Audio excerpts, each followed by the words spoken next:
por un mañana animal libre de crueldad. Somos Corporación Raya.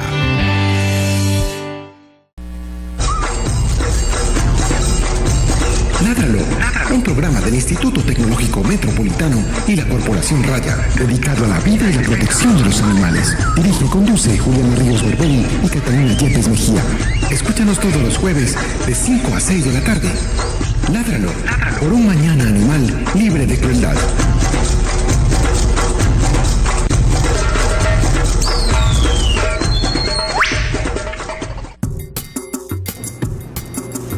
Muy buenas tardes para todos nuestros oyentes de Ládralo. Estamos en la edición 115 de nuestro programa. Mi nombre es Juliana Ríos Berberi, soy la directora de la Corporación Raya y también de este programa. Mi nombre es Catalina Yepes Mejía, Corporación Raya. Corporación Raya también, la veterinaria de la Corporación Raya y codirectora de este programa. El día de hoy vamos a tener un tema muy interesante que a mí particularmente pues me tiene como, aparte del de las basuras, me tiene bastante preocupada, y es el del calentamiento global y cómo algunas de las costumbres que nosotros tenemos y que nos parecen tan inocentes y tan puras pues tienen un impacto ahí grave en un asunto que finalmente nos termina perjudicando a nosotros también, porque como nosotros pensamos que todo lo malo que hacemos no nos daña a nosotros y por eso nos tranquilizamos, pues no, resulta que lo que estamos haciéndole al planeta pues nos va a terminar pasando la factura y nosotros vamos a sufrir ahí. Para eso tenemos a Juan Camilo Villegas. Juan Camilo es una persona bastante preparada, yo no me voy a poner aquí a decir todos estos títulos, pero Juan Camilo es ingeniero ambiental y tiene pues una serie de posgrados en los cuales se ha enfocado en el tema del calentamiento global. Hola Juan Camilo, ¿cómo estás? Bienvenido a nuestro programa Ládralo. Muchas gracias por la invitación. Con mucho gusto. Juan Camilo, cuéntale a nuestros oyentes a qué te dedicas. Doctor Juan Camilo, cuéntale a nuestros oyentes a qué te dedicas.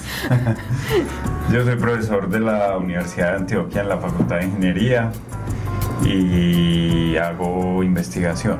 Mi trabajo de investigación es básicamente intentar entender o describir la relación como en dos vías entre los ecosistemas, particularmente bosques, y el clima, desde muchas escalas, y también las decisiones que tomamos los humanos o que necesitamos para mantener una población como la que hay en términos de uso de la tierra, eso cómo afecta el clima y al revés.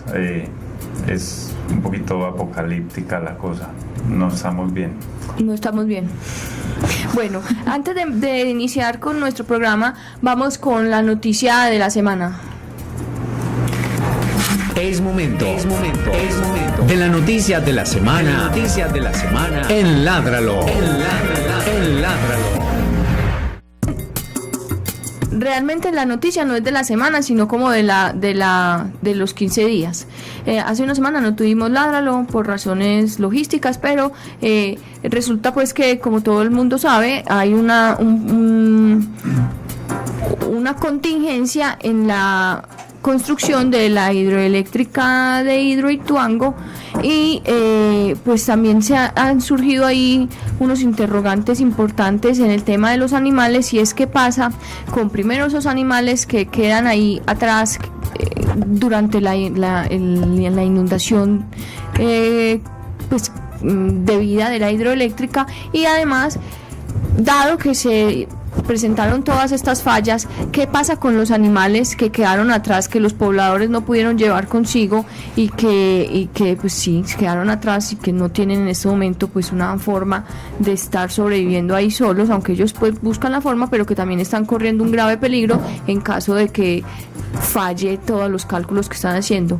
La Defensa Civil y desde Ládralo personalmente les envío un saludo cariñoso y unas felicitaciones por estar ellos apersonándose pues del tema de cuidado y rescate de estos animales de fauna, de animales domesticados, perros y gatos, tratándolos, dándoles vuelta. Ellos lo que hacen es irles a dar vuelta todos los días, y eso es importante para saber ellos cómo se están manteniendo y etcétera. Pero sí me queda ese interrogante. Además también me surge una inquietud a la hora en que la gente pretende que los defensores de animales vayan y se hagan cargo de un rescate en una situación como esta. Si eso sucede, a mí personalmente me parece bastante irresponsable, porque es que un defensor de los animales tiene toda la voluntad del mundo, pero no tiene ninguna preparación para estar atendiendo una situación de riesgo como esta. Y cuando se hace o se responsabiliza a una persona que no tiene el conocimiento, lo que está haciendo es poniendo en riesgo la vida de esa persona, poniendo la vida de otras personas en riesgo y poniendo la vida de los animales que están siendo o que deberían ser rescatados en una situación así. Entonces también creo que es importante que antes de lanzar gritos por el cielo y decir hay que ir a rescatarlos, pues que sean los organismos competentes, los que están preparados, los que están capacitados, los que sean responsables para hacer este tipo de rescates. Y es también un llamado al nuestro gobierno nacional para que incluya verdaderamente dentro del plan de atención de desastres el tema de los animales que quedan atrás. Pero hablemos, Juan Camilo, desde tu perspectiva del tema de la hidroeléctrica de Hidroituango. Sí, ese es un tema yo creo que muy difícil, entre otras porque no está clara realmente como cuál fue la causa de lo que pasó, entonces puede ser como irresponsable de parte de uno como aventurarse a decir cosas. Yo creo que pues mi reflexión personal es que quizás ahí hubo como un exceso de confianza de los ingenieros y una priorización de otros intereses por encima de cuidar la vida de la gente, donde esa represa si hubiera llegado a romper, yo estoy hablando ya en pasado como si se hubiera superado la emergencia, según nos dicen en las noticias, eso hubiera sido una catástrofe terrible. Ahora, el río Cauca se ha represado ahí por ese lado varias veces, muchas, naturalmente. La última, según vi yo en una conferencia en la Universidad Nacional esta semana, la última fue hace como 1000 años. Es decir, que los ríos se represen naturalmente por razones geológicas es normal. Lo que pasa es que aquí hubo una intervención distinta pues de la gente que está construyendo la represa. Muy grave, o sea, en principio yo creo que han hecho bien, más o menos bien la atención de la emergencia para lo que pudo haber sido, pero es un problema muy grave y yo creo que hay un montón de alertas sobre cómo hacemos las cosas en este país, pues, o sea, se cayó hubo esta contingencia con la hidroeléctrica, que se cayó un puente hace yo no sé cuánto, no mucho, hay un edificio que van a tumbar por Belén en estos días, se cayó otro hace unos años, entonces pues yo enseño en una facultad de ingeniería y yo creo que hay mucho que pensar de cómo la gente sale preparada, pues en términos de su ética y de los intereses que ponemos. No sé opinar más cosas técnicas porque no quisiera ponerme aquí a decir que cualquier cosa que de pronto es mentira. Sí, no, pero la reflexión general yo creo que para todo el mundo es esa. ¿Qué pasó ahí? Y si de pronto es que estamos pasando por encima de las vidas humanas y animales por sacar un proyecto adelante que va pues que va solamente como a beneficiar o pues no, a beneficiar no, ni siquiera como sí, es lo que decía él, o sea, es como bueno, en fin, como unos intereses personales ahí involucrados. Esos proyectos pues yo creo que se necesitan y en términos mundiales las hidroeléctricas incluso son consideradas como energías limpias y algo así como el 70% de la electricidad de este país es de origen hídrico, pues, ¿cierto? Hidroeléctricas. En el panorama global nosotros somos un país con energía limpia, pero pues eso tiene un montón de impactos y sobre todo esta represa en particular ha tenido un montón de otras cuestionamientos, pues, ¿cierto? Sobre la manera como han manejado el asunto social, lo de la violencia. Están inundando, digamos, antes de que apareciera esta contingencia, para mí lo más grave en términos de impactos ambientales de este proyecto en particular es que lo que se inunda es bosque seco tropical, que es el ecosistema más amenazado del mundo. O sea, cualquier franja de bosque seco tropical que existiera la deberíamos simplemente proteger y poner eso por encima de todo. Además, porque pensando en el tema del programa de hoy, es un ecosistema muy importante desde el punto de vista del ciclo del carbono, porque la descomposición es muy bajita, entonces acumula carbono y no lo bota otra vez a la atmósfera y se está perdiendo. Ahora, ahí hay especies endémicas de aves, de reptiles, de plantas, y eso se fue ya, ¿cierto? Porque ya está inundado. Entonces también hay que mirar cómo priorizar las cosas. O sea, electricidad necesitamos. Aquí estamos usando electricidad en absolutamente todo lo que estamos haciendo, pero hay que ver dónde y cuándo hacemos las cosas. Yo creo que ahí es que nos equivocamos los humanos en la mayoría de decisiones que tomamos. Es dónde y cuándo hacemos cosas. Bueno, y recordamos a nuestros oyentes que pueden comunicarse con nosotros a través de nuestras redes sociales y a través del teléfono 440-5100, extensión 5135. Pueden llamarnos a hacernos las preguntas que quieran sobre el tema del día o sobre cualquier otro tema que ustedes consideren que haya sido tratado aquí en nuestro programa. Propaganda para cerrar la noticia. ¿Se acuerda? Sí, pero ¿la hacemos ya o la hacemos más tarde? No, esperen la agenda, es para que la gente no se le olvide. Sección agenda de la semana. Bueno, Juan Camilo, antes de empezar ya con el tema del día, te tenemos que hacer unas preguntas de rigor aquí en Ladra, lo que son las siguientes. ¿Cuáles son tus hobbies? ¿Cuáles son mis hobbies? Corchado. No, está bien. Pero es que queda uno como una reina, pues, no leer. No, ¿qué le hace? No, mentiras, no. Pues a mí me es... gusta leer, andar por las montañas, eso me gusta. Y ahora hago cerveza con unos amigos. Antes hacía cosas de carpintería. Ya, eso. Bueno, ¿y cuál fue la última película que te viste? ¿Qué sería, hombre? Es que sueno muy nerd, pero creo que lo último que vi hace poquito fue un documental sobre la energía nuclear, sobre cuando colapsó esa planta nuclear en Japón con el tsunami del 2012 o algo así.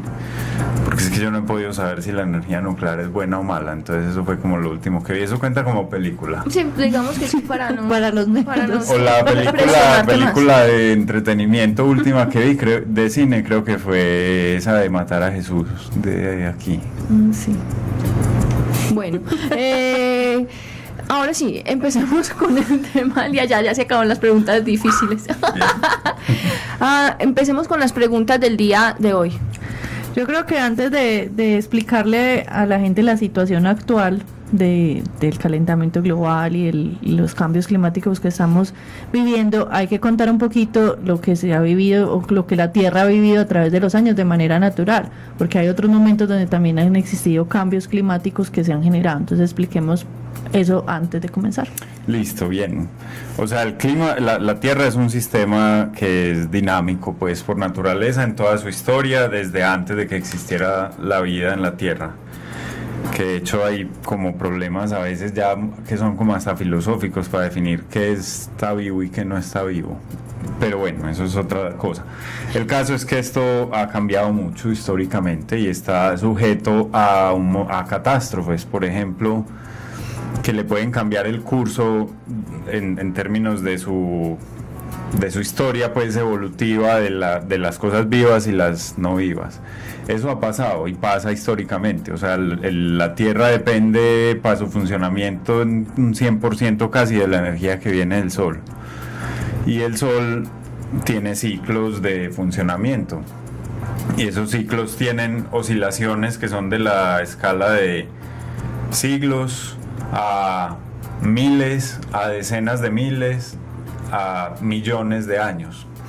Y entre más amplia es la escala, más grande es la oscilación. Eso quiere decir que en la escala de años o décadas es poquito lo que varía, pero sí varía. En la escala de miles de años varía un poquito más y entonces ahí aparecen las glaciaciones, ¿cierto? Que hay películas de caricaturas sobre la era de hielo, ¿sí o no? Eso es una oscilación básicamente de la relación en términos energéticos de la Tierra con el Sol. La Tierra no siempre rota, digamos, con el mismo ángulo de inclinación con respecto a los rayos del Sol, y eso cambia con el tiempo, y esos cambios básicamente vuelven nada la dinámica del clima en la Tierra y cambia. Es decir, hay unos cambios naturales grandes. Hay otras cosas que pueden pasar que enloquezcan el clima, que es una erupción volcánica súbita, y eso también está registrado en la historia de la Tierra. O un meteorito, ¿sí o no? Todos estamos como acostumbrados a la historia del meteorito que acabó los dinosaurios. Eso también pasa. Entonces el clima varía un montón en la historia de la Tierra. La configuración de los continentes también hace que el clima sea distinto.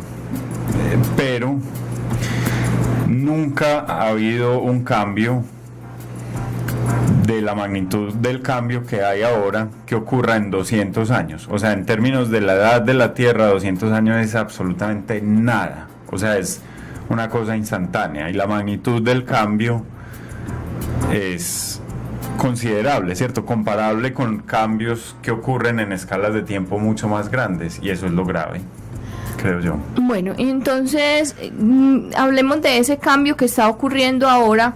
¿Qué clase de cambio climático es y por qué se está dando? Listo. Ahora, aprovechando una cosa que oí que vos dijiste, calentamiento global, esa es una buena, es decir, es una descripción que se usa normalmente para describir el cambio climático. La gente prefirió desde hace un tiempo empezar a llamar a esto cambio climático en vez de calentamiento global o cambio ambiental, porque no solamente es el clima lo que está cambiando, porque aparecen en el mundo gentes que influyen en la otra gente, muy importantes, que dicen cuál calentamiento global si yo tengo frío. El señor Naranjado. El señor Naranjado y el canocito que hubo antes del que estaba antes del Naranjado. O sea, no el negrito, sino el canocito. El canocito y el Naranjado. Y así mucha gente, ¿cierto? Porque, por ejemplo, en donde el señor Naranjado está empezando a nevar, en algunos años ha empezado a nevar 2 meses antes de lo normal. Entonces él dice como así, pues, ¿cuál calentamiento global? Entonces es mejor llamar a eso cambio climático. Pero sí es un calentamiento en términos de la cantidad de energía que hay en la atmósfera, pues, o en el sistema terrestre. Entonces, en lo que consiste es que, digamos, la Tierra funciona como un cuerpo que recibe radiación del Sol, parte de esa radiación la refleja y el resto la absorbe, la vuelve a intentar mandar para el espacio, pero hay unos gases que son la atmósfera que absorben esos gases y vuelven y los emiten hacia la Tierra. Esos son los gases de efecto invernadero. Paréntesis, los gases de efecto invernadero son indispensables para la vida. O sea, si no hubiera efecto invernadero, la vida no existiría, porque la temperatura de este planeta, o sea, la Tierra es en términos de radiación física, como un cuerpo negro, es decir, todo lo que recibe vuelve y lo emite. Entonces aquí no habría energía para nada. Nosotros necesitamos que parte de la energía del sol se quede atrapada aquí, porque las plantas son energía del sol convertida en otra forma de energía, que es azúcar. Y los heterótrofos, pues los consumidores que comemos a la energía de las plantas, lo que nos estamos es comiendo esa energía solar guardada en forma de biomasa para poder ponerle combustible a que nos podamos mover y tal. Entonces el efecto invernadero es muy bueno, pues es necesario para la vida. Y es normal. Y es normal, pues es simplemente una consecuencia de que haya atmósfera. Dentro de esa atmósfera está la famosa capa de ozono. Sí. El ozono tiene, como todo en la naturaleza, de hecho yo tengo muchos problemas con las palabras bueno y malo, porque es que el ozono es bueno y es malo, las dos cosas. El ozono en la estratosfera es fundamental para la vida. O sea, la atmósfera la tenemos dividida como en capas, ¿sí? Okay, entonces la primera es la troposfera, que es la más gruesa, que es donde nosotros vivimos. Eso tiene por ahí 10 kilómetros de espesor en el trópico. Luego sigue la estratosfera, que es un poquito más ancha pero menos densa. El ozono bueno está en la estratosfera. Y ese ozono, que es el de la capa de ozono, se encarga de filtrar una parte de la radiación solar, que son los rayos ultravioleta, que son muy malos para la vida, o sea, eso da cáncer. O culebrilla o cosas así. Pero mentira, no va culebrilla. No va culebrilla. No, era un chistecito, sí. Un chistecito interno, sí, pero no. Da cáncer. Sí. Eso, entre otras razones, porque pues la vida evolucionó para no tener que defenderse de la radiación ultravioleta, porque toda se quedaba filtrada ya. La radiación ultravioleta es mucha energía contenida en una longitud de onda muy chiquita, que llega directamente al núcleo de las células y chao, las enloquece y daña el ADN, y entonces por eso da cáncer y mutaciones y demás. Entonces el ozono allá entretiene a la radiación ultravioleta. El ozono son 3 átomos de oxígeno juntos. Si estoy hablando mucha bobada, Callan. No, vamos muy bien. Vamos bien. Son 3 átomos de oxígeno juntos. ¿Qué es lo que hace cuando llega la radiación ultravioleta? Es que se rompe esa molécula y quedan 2 oxígenos juntos aquí y otro solo. El oxígeno solo es muy inestable, entonces él vuelve y se pega de otros 2 de aquí. Entonces todo el tiempo lo que está pasando es que está este bailecito en la estratosfera y El bailecito lo pueden ver a través de nuestro live de Facebook. Ah, sí, es que yo creí eso. Entonces son 2 átomos de oxígeno por un lado, otro solo por otro lado, se juntan, se sueltan, se juntan, se sueltan. Y para eso se necesita la energía de la radiación ultravioleta que después no llega aquí abajo. Pero esa es la capa de ozono que hemos conocido. El ozono aquí abajo en la troposfera, que se forma por razón de la contaminación, también absorbe mucha energía. Entonces es un gas de efecto invernadero súper poderoso. No está muy disperso, digamos, en la atmósfera porque tampoco es que se genere tanto ozono. O sea, eso se genera generalmente como en ciudades donde hay smog y eso se convierte en ozono y ese sí es malito, pues, y además es perjudicial para la salud.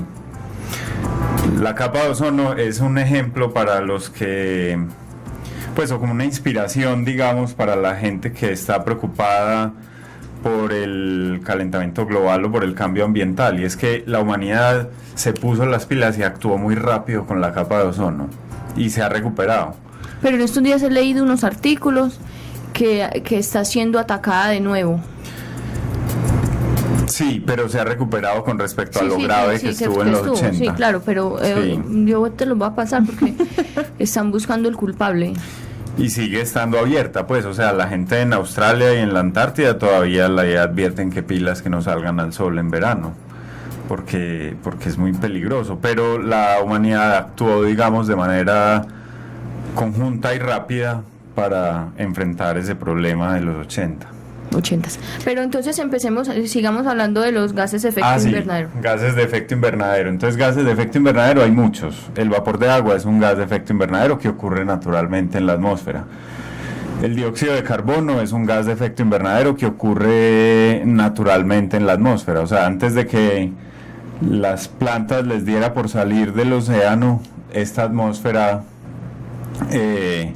era otra cosa distinta. Mejor dicho, la biología, y yo creo que eso es importante aquí como decirlo, los seres vivos se han encargado de cambiar la química de la atmósfera durante toda la historia de la vida.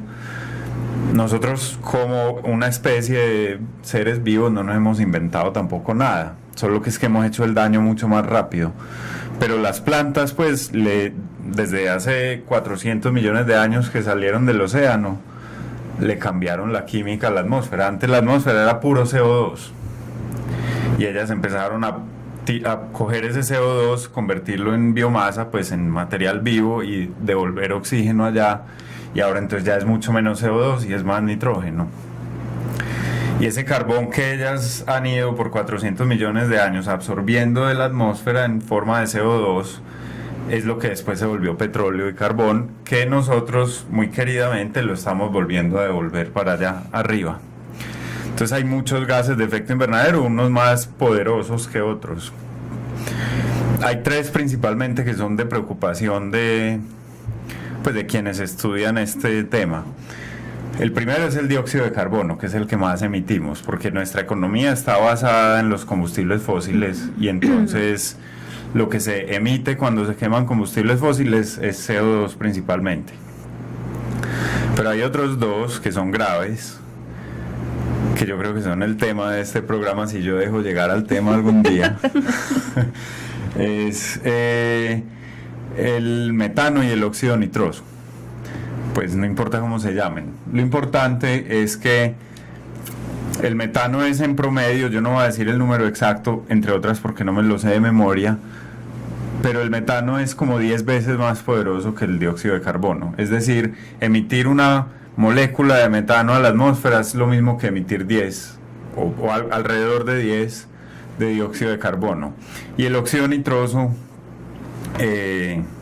es como 100 veces más poderoso, o sea, sí, 100, alrededor de 100, puede ser 300, una cosa así, más poderoso que el dióxido de carbono.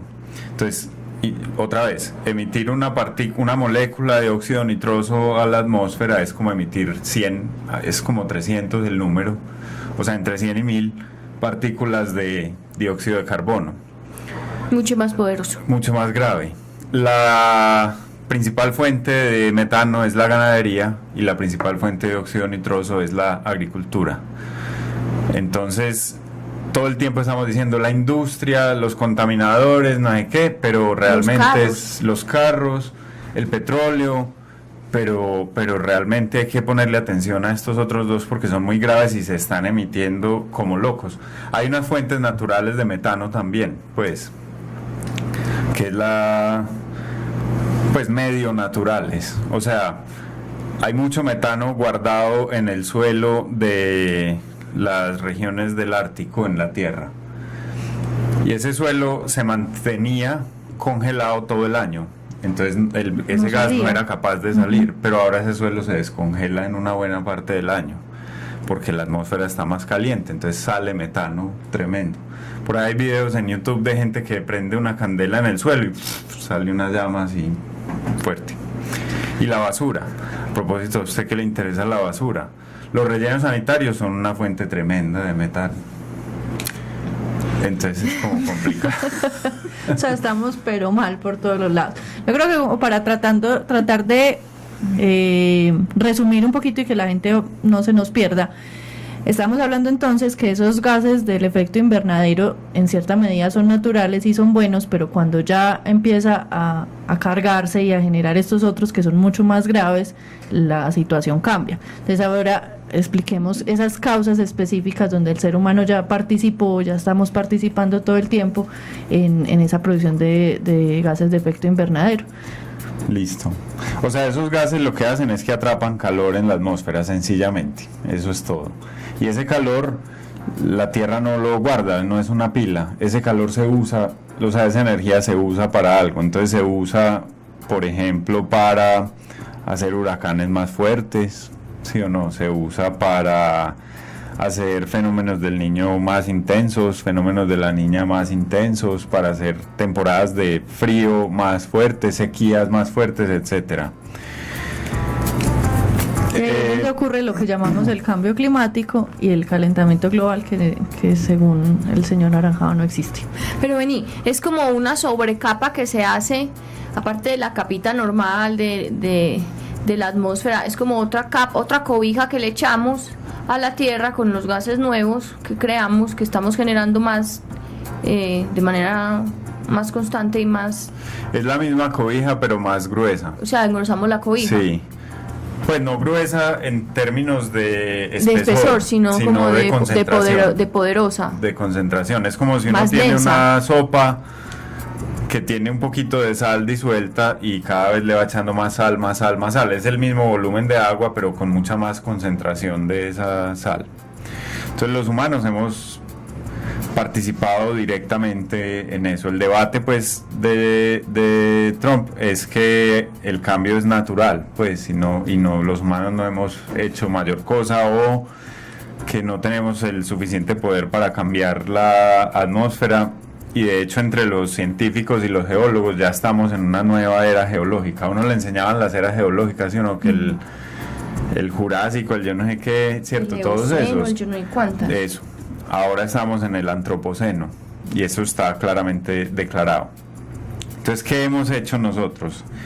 Hemos hecho varias cosas en los últimos 2 siglos más o menos. Primero, la población se ha como triplicado en esos 2 siglos y eso es muy grave. Y la población se ha triplicado porque ahora es más fácil vivir, ¿cierto? Porque tenemos disponibilidad de industria y combustibles fósiles. Entonces la industria ha crecido un montón. Antes, hace 2 siglos, la mayor parte del aporte de dióxido de carbono a la atmósfera venía de quemar biomasa, es decir, la gente usaba leña para cocinar, usaba leña para calentarse, usaba un poquito de carbón en las regiones pues donde hay estaciones muy fuertes para calentar las casas, pero no había otra fuente de energía distinta. Cuando descubrieron el petróleo y se inventaron los motores de combustión de petróleo, empezaron a explotar petróleo, y eso es, como les decía yo ahorita, sacar carbón que estaba guardado por allá abajo y volverlo a tirar a la atmósfera.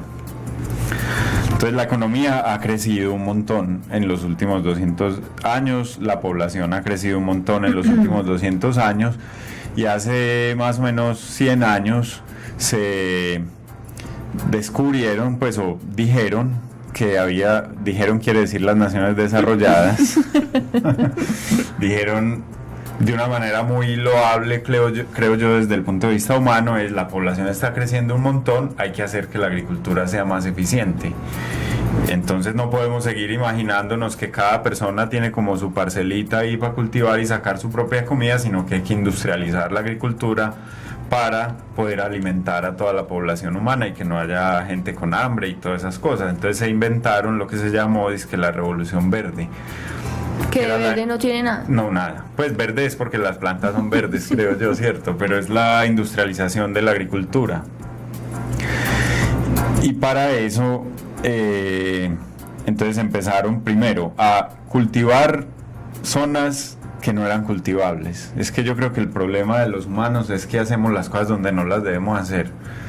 Entonces se empezaron a inventar cómo mejorar los suelos de regiones que eran infértiles para la agricultura por naturaleza, pero muy útiles desde otro punto de vista, pues, ecológico. Y para eso, para uno volver fértil un suelo que no es fértil, hay que meterle una cantidad de fertilizantes. Pues el nombre los dice. Los fertilizantes son sustancias químicas inventadas por el hombre que toman nitrógeno de la atmósfera en una forma, lo convierten en una forma que es disponible para que las plantas lo puedan usar, y es un proceso muy ineficiente. Entonces, como es tan ineficiente, toman nitrógeno de la atmósfera, lo convierten en otra forma de nitrógeno, y esa otra forma de nitrógeno se devuelve para la atmósfera. El que había originalmente era chévere, pues desde el punto de vista de lo que estamos hablando aquí. Y el que devuelven para la atmósfera es el óxido nitroso, que es un gas de efecto invernadero muy poderoso. Entonces la industrialización de la agricultura, grave. Y lo otro es la expansión de la ganadería. Además, porque comer carne en las sociedades de los últimos siglos es símbolo de estatus, ¿cierto? La gente que no come carne es como muy pobre, como pues, pobres, ¿cierto? como desnutridos, como que mal pesar, vistos, como en la casa no tienen ni con qué comprar carne. Entonces los requisitos de dietas de la gente cambiaron, y ahora tenemos una dieta excesivamente hiperproteica y mala. Entonces he empezado a expandir un montón la ganadería. Eso fue como desde el siglo XVIII más o menos. Y ahora tenemos ganado en todas partes. En donde no debemos tener ganado, tenemos ganado. Y ahí hay un problema importante. Es que eso es el caso de Sudamérica, pues, en particular, pero se ha hecho en todo el mundo. Y es que deforestamos bosque natural para meter ganado, para hacer potreros, pues, y meter ganado, o ahora para meter agricultura. Entonces, ¿qué significa deforestar un bosque natural? Es coger carbono, o sea, los árboles, ¿qué es lo que están haciendo los de los bosques? Cogiendo carbono de la atmósfera, dele, sacando ese CO2 de allá, de gas de efecto invernadero, y metiéndolo en la biomasa. Cuando ese árbol se muere, eso se queda en el suelo. Pero cuando nosotros llegamos a tumbar un bosque para meter una finca ganadera, lo que hacemos es quemar todo eso, o sea, que vuelve y se va el carbono para la atmósfera, y aparte de eso metemos el ganado ahí. Entonces es como un doble impacto. La dieta, la población, la economía, el comercio es una cosa tremenda, ¿cierto? Ahora uno tiene que... la economía se mueve por todas partes. Yo les garantizo que si ustedes desayunan arepa por la mañana, una proporción muy importante del maíz que se comen en la arepa no es colombiano, sino que es gringo. Entonces hay que traer el maíz desde por allá porque es más barato, porque allá subsidian el cultivo de maíz y aquí no. Entonces transportar ese maíz significa un montón de emisiones también de gases de efecto invernadero. Entonces el comercio internacional también ha sido como un impacto muy grave. Mejor dicho, más o menos todo lo que hacemos como sociedad desde los últimos 200 años tiene una consecuencia desde el punto de vista del clima, claramente. Juan Camilo, pero venga, entonces usted me habló del ganado y entonces usted dijo que sí, que deforestaban, entonces que el carbono, que volvía, que falta, pero exactamente qué es lo que hace el ganado como tal, ganado, no el señor que deforestó, sino el ganado, La vaca parada. las vacas, hay paradas que causa un problema. Pues como el individuo de vaca es El la pregunta. individuo de vaca. Usted que es veterinaria. Yo sé lo grave que hace, pero tranquilo, explique. Entonces la digestión de las vacas es una digestión distinta a la de nosotros, ¿cierto? Y es, digamos, básicamente lo que ellas hacen es fermentar el pasto para que se desdoblen los azúcares y los puedan utilizar. Para Nosotros eso tienen fermentamos, 4 para estómagos. eso tienen 4 estómagos y entonces el rumen es una cosa que huele a podrido, pues a fermento. Sí, a fermento. Y es una fermentación que no es aerobia sino anaerobia. Bueno, eso ya es demasiados detalles bobos.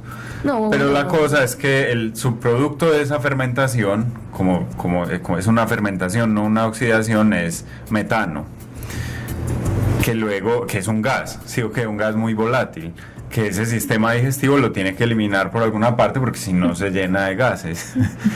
Entonces, como es una digestión tan ineficiente desde el punto de vista, pues, comparada con la de nosotros, genera muchísimo gas para poder fermentar la biomasa que después desdobla para convertirse en nutrientes y ya hacer el metabolismo. Es decir, las vacas emiten muchos gases como individuos. Eructan y tienen gasecitos y así. Y así sucesivamente. Pero entonces usted dice, ay, pero una vaquita inocente que emitió un gasecito, 2 o 3, pero no es una sola vaquita inocente. Son muchas. Son muchas vacas Y el otro problema es que, como yo estaba diciendo, que es una digestión ineficiente, entonces una vaca necesita comer mucho pasto, muchísimo pasto. O sea que necesita un área muy grande de pasto, pastando, para poder producir el corte de carne que la gente elegante se come en los restaurantes, que tiene 250 gramos de carne. Eso significó decenas, si no centenas o toneladas de pasto para poder producir eso. Por eso es que las vacas o siempre están comiendo y si no están comiendo, están rumiando, que es masticar y masticar y devolver el bolo y volverlo a llevar tragárselo y volverlo para afuera, para adentro, para todas partes. por su ineficiencia.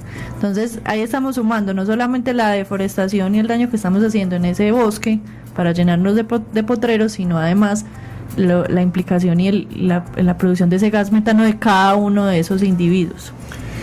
Exactamente, que son una cantidad impresionante. Ayer estábamos leyendo un estudio, yo tengo muy mala memoria, pero se lo recomiendo.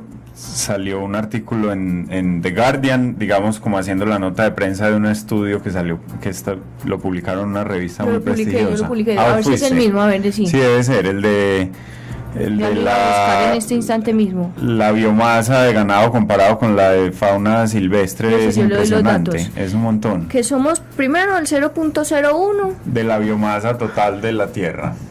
O sea, Sí, nada, mejor dicho, somos nada. y hemos acabado como con prácticamente todo lo que ha existido, plantas y animales, pero ya les voy a dar los datos, pero sí, es un estudio que yo lo compartiré en el Twitter de nuestra corporación. Es muy interesante. Es muy interesante y muy, pues que le abre a uno los ojos, ¿cómo se Sí. llama eso? Muy, sí, pues como, uy, ya ve, Es que la situación es estamos metidos en la patas. grande. O sea, de verdad, verdaderamente, es como un gran problema en el que estamos. Para hacer como una analogía con lo de Hidroituango, es que la semana pasada en televisión salía el gerente de las empresas públicas con una cara de angustia y una cara de preocupación impresionante, y en alguna de las ruedas de prensa que él dio, dijo: no tenemos control sobre esto. O sea, ya es lo que la naturaleza quiera hacer. Yo creo que en la Tierra ya estamos en ese punto. O sea, lo que pasa es que O sea, todos deberíamos de tener esa misma carita del señor de PM ahí sentado, pero obviamente hay formas de hacer las cosas. Sí, ok, yo creo que la lección de Hidroituango nos puede servir como analogía para lo que está pasando en la Tierra en este momento. Ellos hubieran podido ir y dinamitar la mitad del muro para que se abriera un hueco por ahí y se rompiera eso y ocurriera la catástrofe más grande del mundo.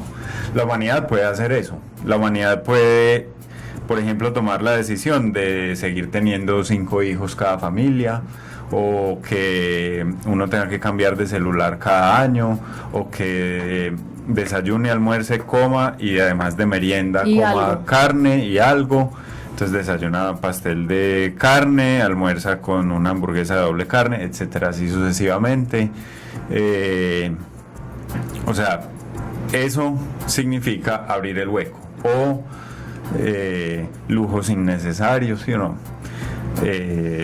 Carros de motor cada vez más grandes para que sean más poderosos. En ciudades pavimentadas. En ciudades pavimentadas. Eso se puede, eso sería como la decisión de abrirle un poquito el hueco a la represa para que esto se vaya a la porra. Eso es lo que estamos haciendo. La otra es esperar a que la naturaleza nos dé como una treguita y empezar a tomar medidas para hacer las cosas, ¿cierto? Entonces, por ejemplo, hacer una cosa como la Cumbre de París, ¿cierto? En la que los gobiernos se comprometen a reducir sus emisiones de gases de efecto invernadero escalonadamente, cambiar sus tecnologías, etcétera. Hasta que llega alguno y dice, yo me salgo de ahí y sigo emitiendo como me dé la gana, listo. Como ya sabemos quién. O también otros gobiernos que van y se toman la foto y dicen, para el 2030 vamos a reducir la deforestación en Colombia, ¿sí o no? Y nos comprometemos a que la deforestación se acaba en Colombia para el año 2030. Y firma eso, y los siguientes 3 años la deforestación aumenta en un 150% cada año. Es decir, ¿qué estamos haciendo? Porque una cosa es ir y tomarse la foto y no hacer nada, y otra cosa es decir de frente, no voy a hacer nada. ¿Sí, okay? Esa es como la otra alternativa. La otra es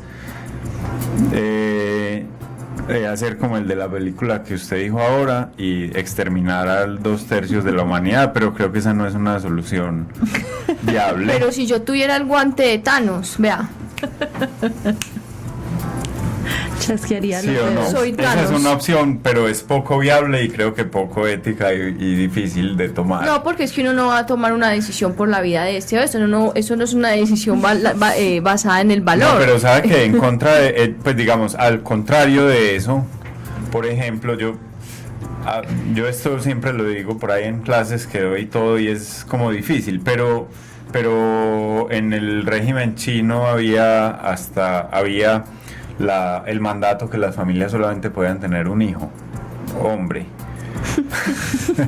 O un hijo. Si había un segundo y era hombre, bueno, más o menos. Si es mujer, llevado, ¿sí o no? Eso es un problema muy grave. O sea, hay un control de población de parte del gobierno. El gobierno chino liberó esa restricción ya hace unos años. Es decir, ahora sí que se están reproduciendo más. Mire cómo estamos. Y la economía de la China está además creciendo como loca. Es ahora, pues, no es todavía la primera economía, pero ya casi va a ser del mundo, a costa de quemar carbón el que uno quiera. Ahora, también están haciendo muchos esfuerzos para migrar a otras formas de energía, particularmente solar, por ejemplo en la China, que creo que es viable hacerlo allá porque tienen unas regiones de desierto muy grandes. Es decir, es reemplazar tierra no productiva desde el punto de vista biológico por productiva desde el punto de vista energético. En fin, eso es otro programa y otro debate. Pero se pueden tomar decisiones, ¿sí o no? O nos vamos del todo, volamos la represa y que ocurra la catástrofe, que va a ocurrir. Eso parece, yo a veces soy pesimista y yo creo que para allá vamos como humanidad. O podemos hacer cosas mejor para que el problema no sea tan grave. O sea, al final lo de Hidroituango fue un problema, ¿sí o no? Ahí no, uno no puede decir que no pasó nada. Se perdió un montón de recursos, se perdió un montón de plata, la biodiversidad está afectada, todo. Es decir, es grave, pero dentro de todas las alternativas, quizás la que está ocurriendo es la menos grave por las decisiones que se tomaron. Yo creo que con el cambio climático se puede hacer eso. Lo que pasa es que es muy difícil porque es intentar cambiar los hábitos de toda la sociedad. Entonces, cuando uno llega como un mártir ambiental, a cantaletear a todo el mundo, lo que hace es hacer que se aburran.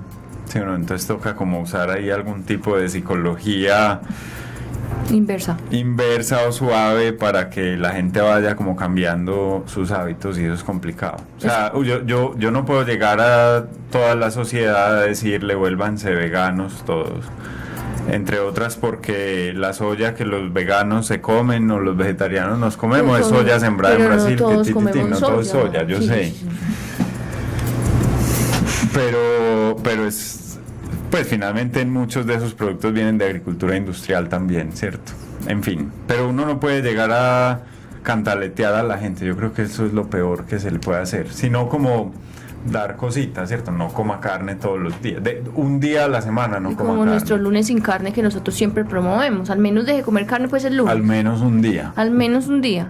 Pero vea, escuche pues, los humanos, los humanos son solamente el 0.01% de toda la vida en la Tierra, pero han destruido el 83% de los mamíferos salvajes. Y de todos los mamíferos de la Tierra, el 96%, o sea, 96% son ganado y humanos, y solo el 4% constituye fauna silvestre. Y desde el surgimiento de la civilización humana, 83% de los mamíferos silvestres han desaparecido, como dije anteriormente. A mí esa cifra me parece ridícula y escandalosa, y obscena por demás. Eso es muy complejo, o sea, nos hemos encargado de cambiar esto del todo. Venga. Ahora, yo tampoco soy conservacionista. Pues porque la gente cree que, como esto siempre lo cantaleteo en todas partes, pero el daño que estamos haciéndole a este planeta es un daño que le estamos haciendo a la humanidad directamente. La biología es mucho más poderosa, y la evolución, que lo que nosotros podemos hacer. Esto colapsa y pronto va a colapsar, ¿cierto? Digamos en los próximos siglos. ¡Pum! Va a haber unos cambios. Cuando yo digo colapsa, es que hay como unas catástrofes que dan pie a que arranque esto nuevo. Y entonces ahí está pasando, ese colapso está pasando. Todas las extinciones, esta no es la primera vez que se extingue la biodiversidad. Es la sexta. Es la sexta extinción. El problema es que en esa extinción nos vamos a ir nosotros, fijo. Y entonces la gente, creo yo, conservacionista, mejor dicho, es muy soberbio de la humanidad creer que nosotros tenemos que defender a la naturaleza. Nos estamos tratando de defender a nosotros mismos, de nosotros mismos. La naturaleza funciona sola, tranquilita. Es como, ojalá pase rápido. Es como yo digo cuando llegan los periodistas y dicen, es que los ambientalistas dijeron que no sé qué. Ambientalista, entonces cuando todo caiga, los ambientalistas van a tener prioridad, y vamos a estar como en montaditos ahí en un trono, y eso no les va a pasar nada. No sea pendejo. Usted también debería ser ambientalista. Yo le diría eso, solamente le dice a algún periodista alguna vez. No, es que usted también tendría que ser, porque usted respira el mismo aire que yo, y usted come la misma comida que yo, y toma la misma agua que yo, y hace el mismo popó que yo, y todo igual que yo. Entonces no es que, entonces ahí es cuando yo te doy la razón, es que esto no es la tierra vuelve y sale, nosotros desaparecemos y se quitó las pulgas y venga, empecemos otra vez a arrancar, pero ahí nos vamos todos completicos, hasta el naranjado, que aunque lo metan en un búnker por allá, como no va a tener agua para tomar. ¿Cómo se llama esa película? Cocoon. Cocoon, no, esa no era. Ay, Cocoon era muy buena. Cocoon era una película muy buena. Esa película yo me la vi por ahí 7 veces chiquita. La de Biodome, esa que era de unos locos de una cosa completamente sellada. Pero que eran extraterrestres. Eso es Cocoon. Sí, esa es Cocoon, pero vos estabas hablando de otra, de unos donde van a meter al naranjado. Una cosa que funciona sola, aislada del exterior. No, cuando se inunda la tierra, que lo meten al presidente por allá a unos barcos. Bueno, en fin. Así lo metan allá, también va a caer, también caerás. O no va a tener agua que tomar, ni que respirar, ni va a que poder comer, volver a salir. nada. Bueno, usted trajo un artículo aquí muy interesante, sí, del que no hemos hablado el día de hoy y que puede ser un tema escabroso, para algunos defensores de los animales, pero que es real. Y yo quisiera que habláramos un poquito de ese artículo, si usted me lo permite un momento, Bien, pues. para mostrárselo a nuestras personas. Estas personas. Para que lo observen, hablemos un poquito de ese artículo, de qué trata y por qué.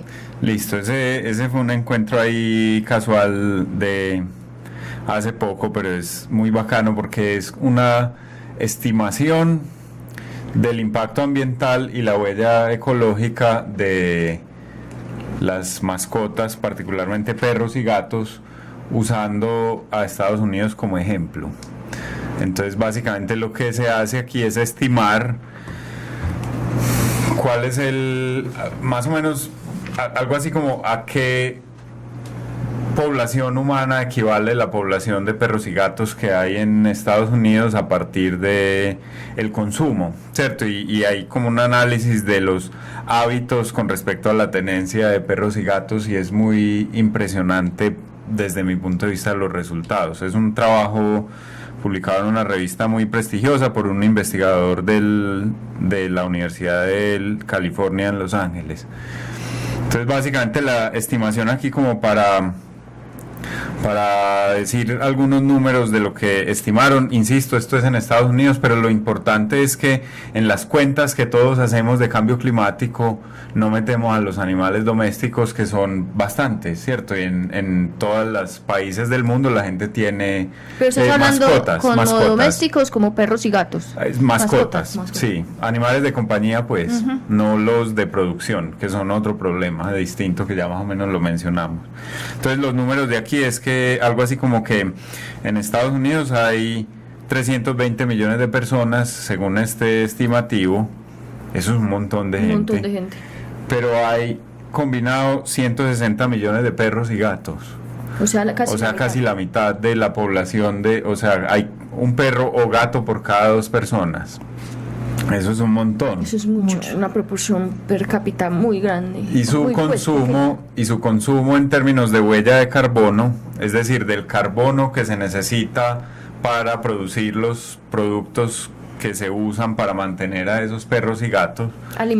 Alimentarlos, pero bueno, otras cosas también. Pues toda la industria de mascotas. Toda la industria de mascotas. Y aquí hay otras estimaciones también muy interesantes, es que finalmente esa huella de carbono equivale a la huella de carbono de 60 millones de personas gringas. Ahí hay que anotar que la huella de carbono de los gringos es muchísimo más grande que la huella de carbono del resto de la humanidad. O sea, es como 3 veces más grande. Entonces esto sería 60 millones de personas gringas, es decir, 180 millones de personas globales, digamos, algo así. Es muy fuerte la definición, la estimación, creo yo, porque ahí pues resultan como a mí me llama la atención, es porque aparece como la contradicción de los discursos de la gente, sobre todo. Eso es como lo que yo leo aquí por detrás, y es que yo soy vegetariano, pero tengo 8 perros que comen comida importada, además porque comen comida importada, y por aquí dice como la composición de comidas de varios estilos, por ejemplo, para perros y gatos en comida común y corriente que se encuentra en el mercado.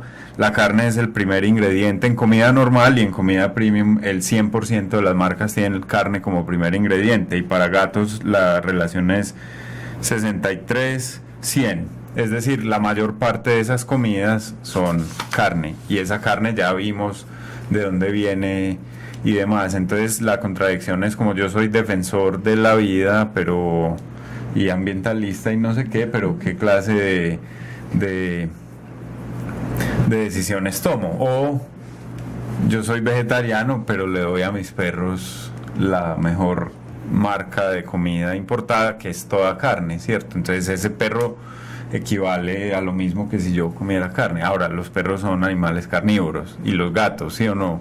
Yo no puedo convertir, pues usted me dirá, ¿sí o no? Yo no puedo hacer un perro. Los gatos sí O son un gato carnívoros vegetariano. totalmente. El perro sí es omnívoro y puede obtener de otras fuentes. Pero el gato sí no, por favor, no. No vuelvan vegetarianos sus gatos. Es que ya hay concentrados. Bueno, eso es Pero otro entonces, Pero hay pero concentrados finalmente, vegetarianos para perros. tema. No, ya salió para gatos. No, eso no puede ser. yo no sé de eso pues, pero yo creo que sí vale la pena entonces pensar en diversificar esas dietas, sí, usar otro tipo de insumos para las dietas que se complementen con las dietas de los humanos, porque hay mucho desperdicio también, ¿cierto?, en la comida. Ese es otro problema grave de calentamiento global, y es que la gente humana desperdicia mucha comida. ¿Y los gringos y qué más? Muchísimo. Los gringos son bravos para botar comida. No, es que el gringo, pobre No, y gente además- naranjada, tan despreocupado. Pero yo, es decir, en términos de huella, a mí no me gusta como satanizar al otro No, siempre, pero lo porque satanizamos. es como que los gringos, los no sé qué, pero nosotros mismos estamos haciendo cosas muy graves con nuestras decisiones propias. Mejor dicho, lo que quiero yo como también decir es que, y por eso traje pues estos resultados aquí al final, es que lo más fácil para que el problema se propague es uno siempre decir, es que la culpa es de otro. Ay, nosotros somos un país del tercer mundo que no participamos en el total del carbono global con menos del 1% de las emisiones, es decir, estamos hechos. Nuestra energía es hidroeléctrica en la mayoría. Hay una parte que quema carbón, entonces somos un país súper ambiental y súper limpio. Sí, seguro, yo no creo. Sí, no, porque estamos deforestando a una tasa pero loquísima. Estamos sacando oro hasta donde no hay. Y esas son costumbres de nosotros, ¿cierto? O los gringos son tan malos pero cambiamos de teléfono cada año, o cambiamos de carro cada año, o tomamos decisiones, pues quiero decir yo, es como que la responsabilidad es de las decisiones desde el individuo. ¿Qué cosas consumo? ¿Cuáles son mis costumbres? Y eso es esa misma pregunta se le puede hacer a los gringos que a nosotros y a los mismos. de Tombuctú. Ahora, en términos de huella de carbono global, pues sí, son mucho más consumistas los gringos que el promedio del resto de la humanidad. Hay que ponerle cuidado a los chinos urbanos, porque la China es un problema de desigualdad social muy grave entre lo urbano y lo rural, pero los chinos urbanos son más graves que los gringos.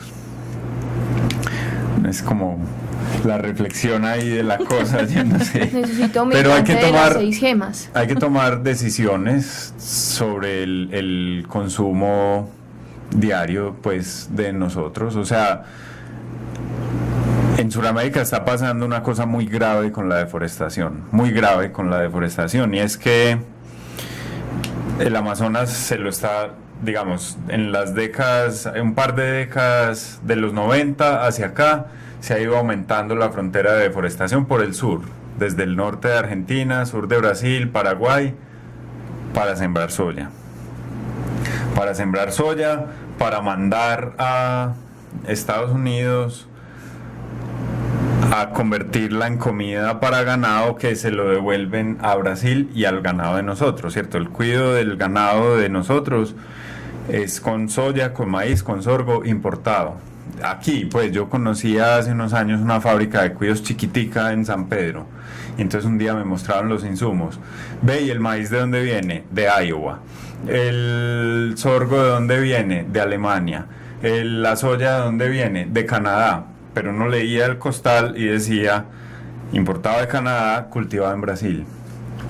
Entonces ya no hay tanta ganadería en el sur del Amazonas, pero porque a la ganadería la ha reemplazado la agricultura que se usa para alimentar ganado. Grave, ¿sí o no? Muy grave. Además que hay que pegar tremendo viaje para que la comida llegue a donde tiene que llegar. Entonces eso se está aumentando, la deforestación por el sur, y por el norte la estamos aumentando un montón. O sea, lo que les dije yo ahorita, aquí la deforestación, la biodiversidad de este país no la conocemos del todo. O sea, a veces yo me burlo de los, pues de frente, de los colegas míos de biología, pues de los profesores de la Facultad de Biología, porque es que mientras en otras partes del mundo la biología está estudiando otras cosas, aquí todavía estamos en la expedición botánica. O sea, aquí estamos haciendo biología de hace un siglo, porque la necesitamos hacer, porque es que todavía no conocemos toda la biodiversidad que hay. Cada rato aparecen especies nuevas, pero eso se está yendo para poder aumentar el área cultivable y la ganadería. O sea, es grave la situación. Entonces, si se la están comiendo por ese lado, nos la estamos comiendo por este lado, eso tiene consecuencias gravísimas que van más allá de la biodiversidad y el bosque. Pues los miquitos se quedan sin casa, sí es verdad, pero es más grave que... hay consecuencias mucho más grandes, digamos. Si el Amazonas se corta, la entrada de lluvia hacia el continente disminuye. Entonces esto se vuelve un continente mucho más seco. Y si es más seco, entonces no hay agricultura y no hay comida para nosotros, y los bosques que evolucionaron de los últimos miles de años, o los ecosistemas naturales, para tener abundancia de agua, de un momento a otro dicen, ¡jue madre! Nos cortaron el agua, se mueren. O sea, es como una bola de nieve que va pasando. Entonces, por ejemplo, esa tragedia se puede frenar disminuyendo la deforestación. No me puedo quedar sin hacer esta cuña, ¿sí o no? Y es que este domingo hay elecciones de presidente. Uno tiene que ponerse las pilas a ver por quién va a votar, qué dicen ellos de lo que está pasando. Sí, definitivamente la decisión es de todos. Pues aquí es, yo creo que ese es el problema, que no nos apersonamos y no entendemos que la decisión de cada decisión de la vida de cada uno de nosotros va a influenciar. No es porque un solo individuo se suma al otro individuo y al otro individuo, y eso es un montón de individuos tomando las decisiones correctas o incorrectas, y que finalmente todo esto va para un mismo lado y nos va a afectar gravemente. Hay que tomar medidas, hay que reproducirse menos. Bueno, sí, las medidas, decide una persona que está oyendo este programa qué puede hacer para no contribuir más al problema o contribuirlo menos. Yo creo que pues todos contribuimos, ¿sí o no?, por el estilo de vida en el que hay, pero para mí lo más importante es como tomar conciencia. Realmente tomar conciencia quiere decir pensar en las decisiones que tomamos en las decisiones cotidianas, particularmente en términos de consumo, ¿cierto? Entonces, por ejemplo, lo que comemos es clave, es fundamental. Y al pensar en lo que comemos, podemos imaginarnos, pues, qué es, ¿cierto? Por ejemplo, si es carne o no es carne, si es carne importada o no es carne importada, si yo tengo que comer carne N veces al día, si me tengo que comer la carne más grande que parezca como de los picapiedras, que les montaban unos huesos enormes, ¿sí o no? Entonces, ¿de dónde viene la comida que me como? ¿Cierto? Si en el supermercado yo tengo opción de el mismo producto importado o traído de Boyacá, eso tiene implicaciones sobre el ambiente, pues, y el cambio climático. Entonces, las decisiones de todos los días, cosas como lo que usamos, ¿sí o no?, de ropa. A uno la ropa le tiene que durar, pero es que ya la ropa no dura. Entre otras porque en este país tropical ya existen disque colecciones de primavera y colecciones de otoño de las marcas de ropa. Pues yo no he llegado a ver otoño y primavera en Medellín nunca. Y es que ¿cómo se llama eso? Fast fashion, moda rápida. Sí. Lo otro es dónde fue hecha esa ropa. También, ¿y ¿cierto? con qué materiales? Y con qué materiales, porque además ahí hay un asunto no solamente de responsabilidad con la naturaleza, sino también con los humanos, ¿cierto? Hechas en China, y bajo qué condiciones, o sea, unos blue jeans baratísimos que me encontré hechos en China de la mejor marca, ¿por qué son tan baratos?, ¿cierto? O sea, es como preguntarse por las decisiones sin mortificarse tampoco, o sea, sin volverse un mártir que a toda hora está sufriendo todo el día. Es mejor no sufrir y hacer cosas sin sufrir. Yo hago y sufro. Entonces solo haga. Compar. No porque sufra. me gustaría hacer más, pero hay veces no puedo hacer más. Eso es como las decisiones individuales. Ya dijimos no tener no hijos. reproducirse, pero a mí no me gusta porque eso es un tema, no me gusta decirlo de manera tan A mí contundente sí. que usted dígalo. No más. Eso. No más. Pero sí considerar en términos generales, pues si realmente es necesario o conveniente o posible tener familias tan grandes ya. Eso.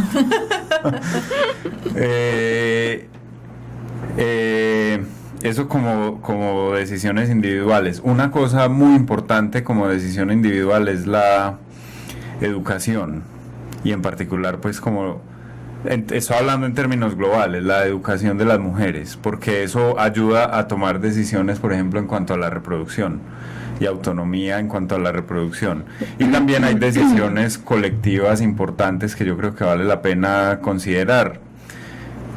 Por ejemplo, por quién votar. Eso es importante, ¿cierto? Eso es una decisión colectiva. O si por quien uno votó no está haciendo lo que le había prometido, entonces exija, ¿sí o no?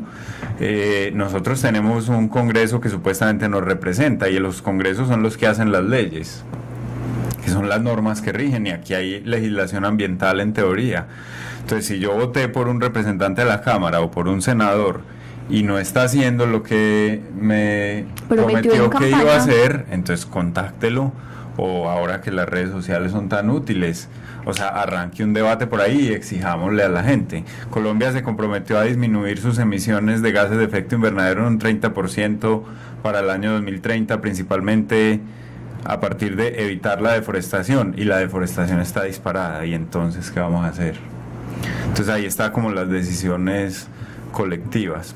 O sea, participar de las decisiones yo creo que es muy importante, además de las decisiones individuales, y dejar de echarle la culpa a otros y mirarse a uno. Eso es muy importante, sin necesidad de ser como superior, porque cuando el ambientalismo se vuelve como una religión, la gente religiosa suele creerse mejor que los demás, y entonces empieza a haber choque con los demás, y en reacción con esa religión, los que no están en esa religión se disparan a hacer las cosas distinto.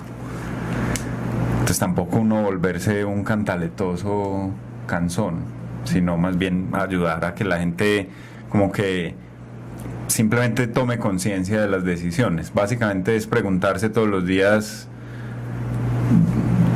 esto sí es necesario, o sea, la decisión que yo me voy a tomar en este momento sí será necesaria, si lo necesito de verdad, hágalo, y no creerse bueno. Yo no soy bueno desde el punto de vista ambiental, por ejemplo, porque en estos días alguien me pegó tremenda corchada, pues no, corchada no, sino que yo pensé, yo ya lo había pensado, pero había decidido no pensar eso. ¿Usted ha calculado la huella de carbono de lo que viaja? Yo sí. Es terrible. Es gravísimo. Es miedoso. Sí, no, entonces uno viene aquí y dice, yo no como carne, pero sale del país 4 o 5 veces en el año. Entonces, yo no soy bueno. No, es que nadie lo es. Nadie es bueno. Nadie lo es. Pero hay personas, pero uno puede hacer menos mal. Porque si vos comieras carne y viajaras 4 o 5 veces, harías más mal que solo viajar 4 o 5 veces. O si vos compras tu comida orgánica, apoyando a pequeños agricultores que no están utilizando fertilizantes, que están haciendo buen uso del suelo, que tiene precio justo, además no comes carne, además tal cosa, entonces vas disminuyendo. No tienes carro, te movilizas en bicicleta o a pie o lo que sea, en transporte público. Entonces uno le va quitando la carga, le va quitando. O sea, no es ser perfecto, como nos decía una vez Mariana Matija en este programa, que ella habló de la crisis de las basuras, sino es hacer lo que más se pueda, dentro de la medida de sus posibilidades, hacer lo que usted más pueda, bregar, hay que bregar. Es imperfectamente, es una acción imperfecta, pero todo suma. Sí, hay que ser menos malo, digamos. Hay que tratar de ser menos malo en vez de creerse bueno. Exacto. Bueno, ahora sí, vamos con la agenda de la semana para cerrar nuestro programa. Eventos, campañas, jornadas de vacunación, esterilizaciones, encuentros, conferencias. Todo en la agenda de la semana en Ládralo. Bueno, el próximo 9 de junio tendremos un día de esterilización colectiva en la institución educativa Lucrecio Jaramillo en Laureles. Recuerden que para inscribirse deben enviar el nombre y teléfono del responsable y nombre, edad, género y especie del animal. Por especie me refiero a si es un perro o es un gato.